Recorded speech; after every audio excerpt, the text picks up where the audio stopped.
ආයුබෝවන් මං අද ඔයාලට අරගෙන ආවේ ලේසියෙන්ම කොකිස් හදාගන්න පුළුවන් රෙසිපි එකක්.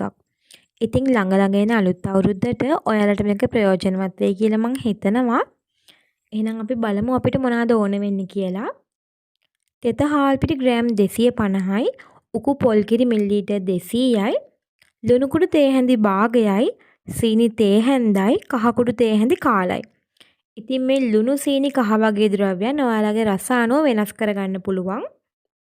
ඒ වගේම තරහදියක් නැති යාළුවන්ට පුළුවන් ගෙදර තියෙන අඬු කෝප්පෙන් එකක් ඕගොල්ලෝ පොල් කිරි ගන්නවා නම් ඒ වගේ කප් 2කමාරක් ඕගොල්ලෝ තෙත හාල් පිටි ගන්න. ඉතින් ඒ වගේ මම මේ ටික බෙද ගැනීම සඳහා තෙල් අරගෙන තියෙනවා. අපි එහෙනම් බලමු කොහොමද හදාගන්නේ කියලා. මුලින්ම හොඳ ඉඩ තියෙන භාජනයක් අරගෙන ඒකට හාල් පිටි ටික දාගන්න.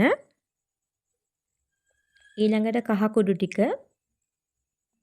ඊළඟට සීනි ටික සහ ලුණු කුඩු ටිකක් දාගෙන පොල් කිරි ටික ටික දමා ගනිමින් අපි මේ මිශ්‍රණය හොඳින් අනාගමු. මෙතනදී විශේෂයෙන්ම ඕගලන්ට කියන්න ඕන දෙයක් තියෙනවා. ඒ තමයි ගොඩාක් ගොරෝසු පිට ටික අනාගත්තොත් අපේ කොකිස් එකේ ක්‍රිස්පි ගතිය ටිකක් අඩු වෙනවා. ඒ නිසා තමයි මේ පදමට මම හදාගත්තේ.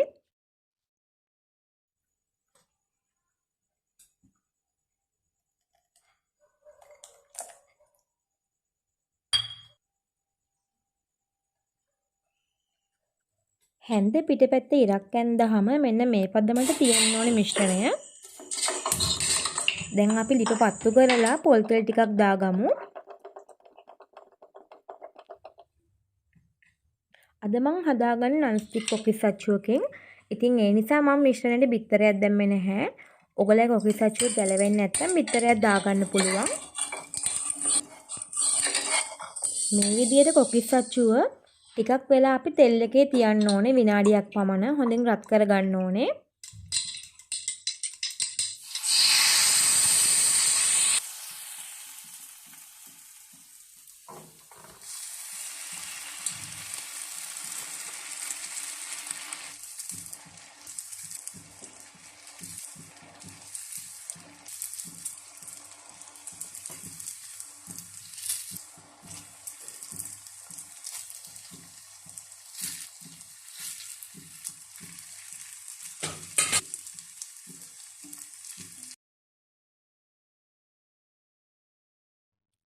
නන්ස්ටික් කොකිස් අච්චුවක්ම වෙන්න ඕනේ නැහැ.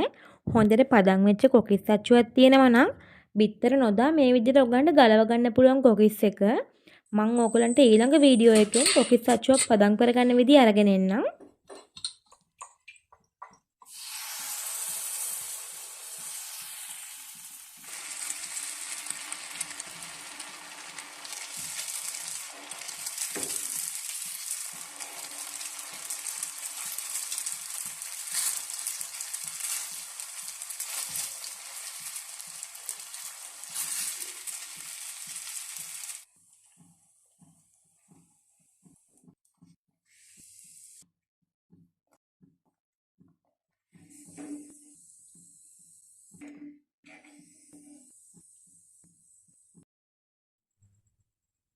ඉතින් මේ තියෙන්නේ මං හදාගත්තු කොකිස් ටික.